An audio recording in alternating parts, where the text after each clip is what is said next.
Nos cuesta mucho el silencio, ¿no? Acá. ¿Sí? Siento, ¿no? Si uno escucha una conversación en una mesa en un restaurante, no hay Ah, silencio. Y es más, en general hay más de una persona hablando a la vez en cada momento. sí, pero eso no es que uno está acallando al otro. Eso lo tuve que aprender, la verdad, a golpes. Me sentí tan ofendida, ¿Por qué? tan ofendida. Porque uno al interrumpir al otro en la cultura estadounidense está anulando lo mínimo es para estar en desacuerdo, pero básicamente anulando que no es válido lo que está el otro, no merece ser escuchado lo que está intentando formular el otro. Mm. Eh, entonces, cuando yo hablaba y el otro me empezaba a hablar encima, me ofendía. Una vez me acuerdo con el profesor de lengua que me había citado un café para tratar de armar fluidez y ayudarme a ser menos rígida, menos acartonada. La verdad me ofendí tanto que me levanté de la mesa y fui a la vereda y me vino a decir, escúcheme, a ver, vamos a empezar de cero. ¿Qué pensás vos que está pasando en este Claro. encuentro? Y le expliqué.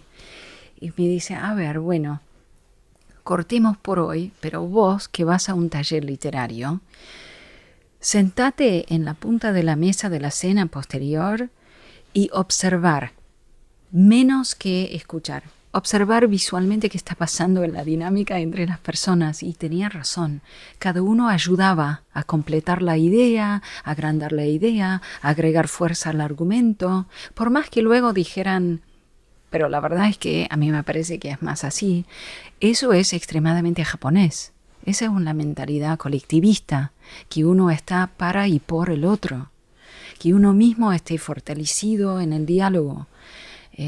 Esa conjunción de individualidades es algo que Estados Unidos, la verdad es que la cultura preferiría no admitir. Claro, es interesante. Esa es una visión positiva de cómo interactuamos hablando unos con los otros. La negativa es que en realidad yo creo que en muchos casos no sucede eso, sino que cada uno está pensando en qué es lo que va a decir y no está escuchando al otro. Oh, Puede darse lo que vos decís también, y creo que hay de esas circunstancias de construir entre todos algo que supere lo que cada uno podría hacer solo, pero en muchos sí, casos es simplemente que nuestro ego puede más y no sí. estamos en una construcción colectiva. Ah, recuerdo el chiste del ego de los Es, argentinos.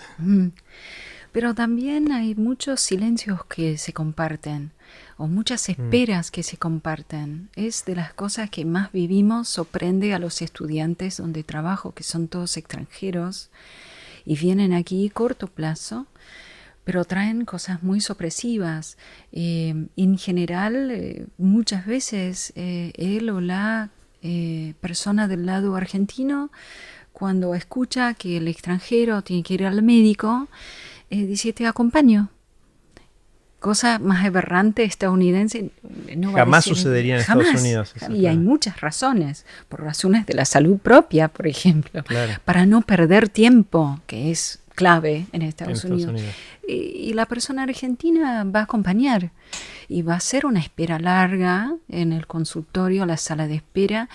Yo los he visto que no están charlando fervorosamente como en el café o en el restaurante, están esperando. Yo me sorprendí, me acuerdo, entré una vez a un consultorio, la sala de espera estaba llena, pero se vació muy rápidamente porque cada persona tenía Tenía otro. otro. Esas son cualidades que a mí me agradan mucho y tempranamente me convencí que aquí querría criar a mi hija. Ujú, Y ni en Estados Unidos, ni en Japón, ni en Alemania, que eran las oportunidades. claro. Tu lenguaje de chiquita era el inglés. Sí, Y antes de llegar a Argentina escribías en inglés. escribía en inglés. En casa, antes de ir al colegio, hablábamos en japonés porque yo era la primera en nacer y mi madre estaba todavía sola o relativamente sola con un par de amigas que casualmente estaban también en esa parte de Estados Unidos, el sur, no en una ciudad cosmopolita, Nueva York, Los Ángeles, San Francisco, estaba en una pequeña ciudad en el norte de Luisiana. Y hablaba en japonés. Mi padre le iba siguiendo como podía y yo aprendí primero japonés. Y luego cuando fui al colegio me encontré con que eso no era muy bien recibido. Había bastante discriminación, había bastante racismo en esa época. Yo soy bastante grande, eran los 60 en el sur de Estados Unidos. De hecho, si algo hubiera pasado con mi madre en ese momento, con mi padre, que era el estadounidense, la ley del estado de Luisiana no hubiera permitido a mi madre quedarse conmigo. Ella habrá tenido que volver y yo hubiera tenido que quedarme con mi abuela. Era una ley que el movimiento de derechos civiles en Estados Unidos logró abolir. Pero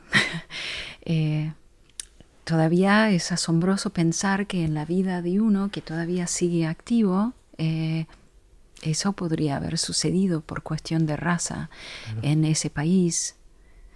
¿Y tu papá te hablaba también en alemán? No, la experiencia de él fue también una experiencia que creo debe resultar familiar para un entorno lleno de familias de inmigrantes. Ellos querían todos que se hablara en inglés, que se americanizara de inmediato. Y tenían algunos de los más mayores acentos terribles, pero insistían en hablar en inglés. Se oía de vez en cuando entre tías abuelas, tía abuela, alemán en la cocina o en espacios íntimos de la casa cuando visitábamos, pero ni bien irrumpía yo como niña ese inglés de acento feroz, porque había que asegurar que se americanizaran. Fui a estudiar en Alemania y cuando volví hablaba por teléfono con mis amigos en alemán y mi padre me miraba con ojos extrañados y yo cortaba y le decía, ¿pero qué te pasa? Me dice, te juro que comprendo, pero no sé qué dijiste. Porque era otra la situación. Claro. Yo veo que mi madre como inmigrante se aferraba a la lengua como una manera de no perderse, de no caer bajo las aguas de la ultracultura, y ella insistía en la lengua con nosotros para que los hijos tampoco participaran en esas aguas tan extranjeras que la lavara de sí misma. Ella utilizaba la literatura, el canto a veces también, y algunas prácticas que para mí eran llenas de gestualidad, un lenguaje de la cultura y la identidad propia. El ikebana, donde se dirige muchísimo por el Jugend. El ikebana se usa para insinuar, no para decir explícitamente. Sí, eso había charlado en aquella oportunidad en Baikal. Cuando hablamos. Que fue tan interesante. La gente se prestaba tanto a estas ideas tan raras. Que era, eso también tengo que decir, es muy notorio en los argentinos.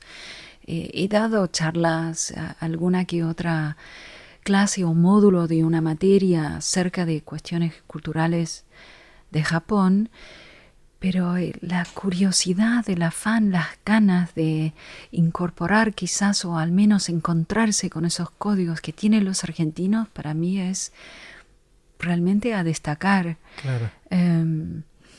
Sí, los códigos en ikebana, que son muy, muy complejos y llegan a niveles de mucha complejidad, en el fondo tiene que ver con un lenguaje que sugiere o que expresa una indirecta, que permite al otro hacer nacer la idea a través de sus sentimientos, sus memorias propias, en vez de explicitar con una palabra precisa lo que sería aquella versión, ¿no?, de aquella esperanza que nace con la primavera, la alegría de vivir que uno siente cuando ve las primeras capullos. ¿No? en vez de uno decir yo respecto de la primavera, mira que pienso tal cosa, Claro. es mucho más pobre. Es más poético. Claro, y tiene más reverberancias. Claro.